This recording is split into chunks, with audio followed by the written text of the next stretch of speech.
Top of the morning to ya! In this episode, in honor of St. Paddy's Day, I'm going to do a wee little flick called Boondock Saints. Is this flick a pot of gold? Don't you worry your pretty head. I'm not going to do the accent the whole video. Yeah, it's St. Paddy's Day. Everyone's Irish tonight. Why don't you just pull up a stool and have a drink with us? Welcome to my channel. Thank you for clicking on my video.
Hello world! I'm Chris Maitini, aka Mr. FLIXTER! Mr. FLIXTER! Set in Boston. It's an action comedy about a pair of Irish Catholic brothers, the McManus twins, who become vigilantes, wiping out the city's criminal underbelly in the name of God. All of this was triggered by the events that took place on St. Patrick's Day. It's Noah, film critic extraordinaire. Meow, meow, meow, meow, meow, meow. You better bet your sweet wacky charms this is a spoiler-free review. Meow. Written and directed by Troy Duffy, he got the idea while bartending in Los Angeles. The real-life crime stories told by him by the customers is what inspired him to write the script, notwithstanding the dark tone. This flick is hilarious. What the fuck? Who the fuck?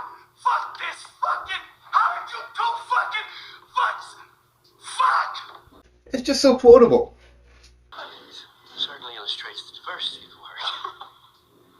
There's a scene referencing how action is depicted differently and unrealistically on TV because people jump over sofas, they're always in the air, and the shootouts always last longer.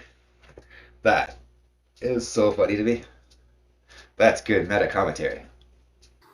On TV, you always got that guy that jumps over the sofa. And then you got to shoot him for 10 fucking minutes, too. However, It does have lazy writing choices, like how when characters get introduced, there's these title cards with basic information about the characters. Instead of giving them a proper introduction, they could have had conversations, they could have had flashbacks, just something else. Could have been written a little better. It was made on the budget of $6 million. It only made $30,471 at the box office. However, there's a reason for that. Let me explain. When this film was finally finished production, it was around the time of the Columbine shooting, so they took it to the Cannes Film Festival. But because of the whole situation, Duffy only got one offer. Most studios wanted to touch a flick that glorified gun violence at that time. He was put in a pretty precarious position. This was his vision, his baby. He had to make this film. He had to show the world. It was just wrong place, wrong time. You know what I mean? So, because of all this, the film only ran in 5 theaters for 7 days. It went to home video after that as a Blockbuster exclusive. Word of mouth spread like wildfire after its release. It made $50 million in home video sales. Filmed in Toronto, Ontario, Canada, there's a scene where a character named Rocco has a shooting spree in a diner. It takes place in Lakeview Restaurant on Dundas Street West. Just before he enters, while crossing the street, I noticed the IDA Drug Mart and the Toronto Dominion Bank logos. I've walked down that street countless times, and I love seeing locations I visited in films. This flick is highly stylized because it's full of fun, energetic, unconventional camera work. It looks and feels so different than your typical Hollywood movie. It's one of the things I like about it. It's gritty, it's grimy, it's raw. The slow motion in this is more effective than any Zack Snyder flick. It's full of fun rotations, like Michael Bay likes to do, tracking shots, POV shots, close-ups, and so much more to enhance the experience. One of my favorite shots is when the Russian mobster is pointing the gun at the camera. And right above him, you can see on the roof, on the high-rise, is the character Connor holding a toilet over his head. He throws it before leaping. It cuts to him falling with the camera beside him. And then he lands on top of the assassin in the medium shot. It's an impressive feat of filmmaking from a technical standpoint. There's another shot of the two brothers hanging from a rope while spinning and shooting guns. That feels like something out of a Michael Bay flick. I like how the assassinations and the investigation are edited together. It goes back and forth between the crime theories and what really happened. There's even one time when Detective Smecker is there with them, when he's explaining his ideas about a firefight. There was a firefight! It's meshed together intricately, so it's very visually appealing. One downside is the fade to black editing is way too overused. Most of the time, it feels unnecessary. Honestly, darling, why don't leprechauns make good lovers? Their shortcomings. How marvelous. Sean Patrick Flannery plays Connor. You may recognize him from Saw 7. It's Bobby Dagan. And Norman Reedus plays Murphy, aka Daryl Dixon from The Walking Dead. Their exemplary chemistry is undeniable as the McManus twins. They bounce off of each other with great comedic timing. Me too, that's stupid. I mean, one thing you're gonna need a rope for. I don't fucking know what you're gonna need it for. They just always need it. Name one thing you're gonna need the stupid fucking rope for. Yet can both hold their own for the more dramatic moments too. They strike an excellent balance between tones. I fully believe they're brothers in this. Their accents are atrocious though. Now what do you think is in the left case there? Give it to me. I love every job. Willem Dafoe plays Paul Smecker, an eccentric FBI agent investigating the protagonist. He's torn between upholding the law and upholding his own moral code, while also coming to grips with his sexuality. Are the Saints the bad guys? That's the question. I can take 'em. Yeah. First, he's drawn to them. eventually becoming obsessed. This performance is one of his best because of his complex, fully developed story arc. He's as compelling as he is empathetic, being bisexual myself. He's an intuitive, critical thinker, making deductions based off each crime scene as his inner struggle grows. He's so methodical with his investigations too, the way he listens to music and the way he looks around the crime scene for the evidence. His performance is just all over the place and I love it. He totally steals the show in this flick. Oh, really? I also love the running gag about coffee and bagels. Why don't you get me a cup of coffee? What the hell is it? Cafe latte. What the Twist of lemon. Chief, what the fuck is this? Sweet and low. I might just be wanting a bagel with my coffee. I ain't getting no fucking bagel. Greenlee. Onion bagel. Cream cheese. Well, Greenlee's out getting coffee. Anybody else want anything? Shit. David Della Rocco plays Rocco, aka the funny man. What they call you? The funny man. Tell me a funny joke. No? He's certainly worthy of the name, because his hilarious quotes are some of the best in the film. Funny, you think is evil. Do you think that's a little weird, a little psycho? Billy Connolly plays Noah Il Duce McManus, Connor Murphy's father. He's also an infamous hitman. It's so much fun seeing him play against type in a villainous role. Jared Parks is Doc McGinty, owner of the local Irish pub who has Tourette's syndrome.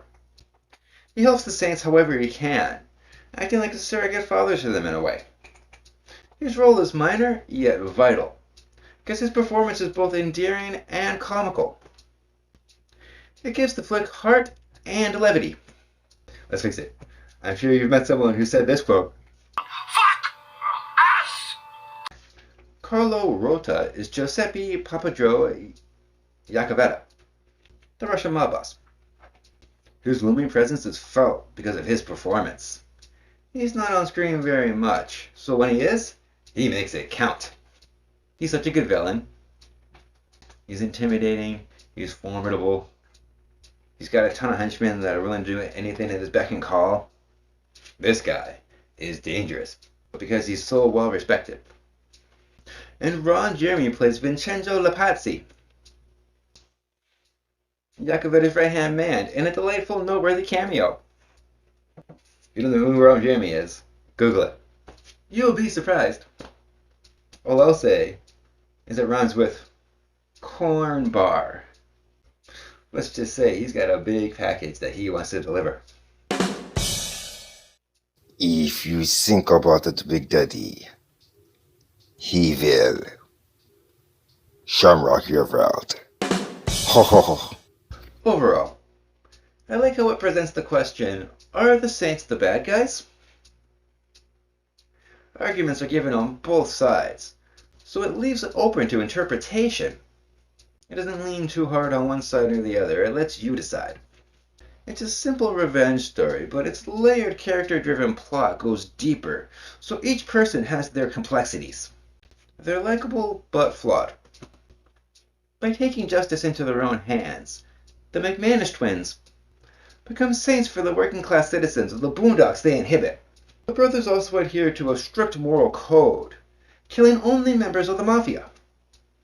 Despite its dark subject matter, the script is full of light-hearted humor sprinkled all throughout. The contrast is refreshing. It never takes itself too seriously, even though the stakes are high. The entire cast is outstanding. Each person brings their charismatic personality, which is required for the forefront of the plot. The way the script is written, the characters need to have that aspect. It's why the film works so well. It's more relatable for me personally too, because it's all about brotherhood. I have 2 brothers and 1 sister.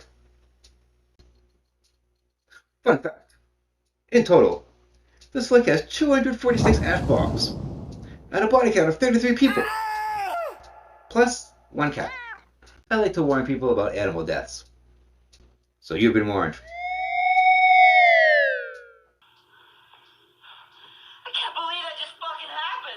That's more F-bombs and a bigger body count than Die Hard. I love Die Hard. I bet you didn't expect me to bring the joke back, did ya?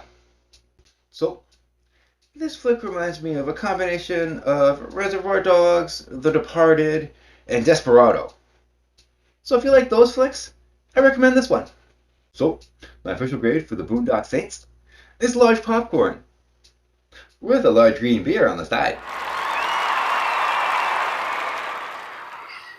We're good. Yes, we are. What did you think of the Boondock Saints? Have you heard of it before? Have you seen it? Leave comments below and we can talk about it. And don't forget, if you're a cinemaniac like me, make sure you like and subscribe. And click that little notification bell too. You don't want to miss out. I'll see you in the next video. Until next time, I hope you had a happy St. Paddy's Day. Well. We have reached the point of no return. I do think this movie film is a pot of gold. What do you think, baby kitty? Certainly. With both action and comedy, you'll be doubling your enjoyment. Meow. St. Patrick's Day puns don't just shame you, they shame us all. And remember, this flick might make you feel like river dancing. Kinda makes me feel like river dancing. Did you know that I'm a film critic for HorrorBuzz.com? You can read my reviews on their website, and I make frequent appearances on their YouTube channel, HorrorBuzz Live. So I'll leave links below for that too.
I'll catch you on the flip side.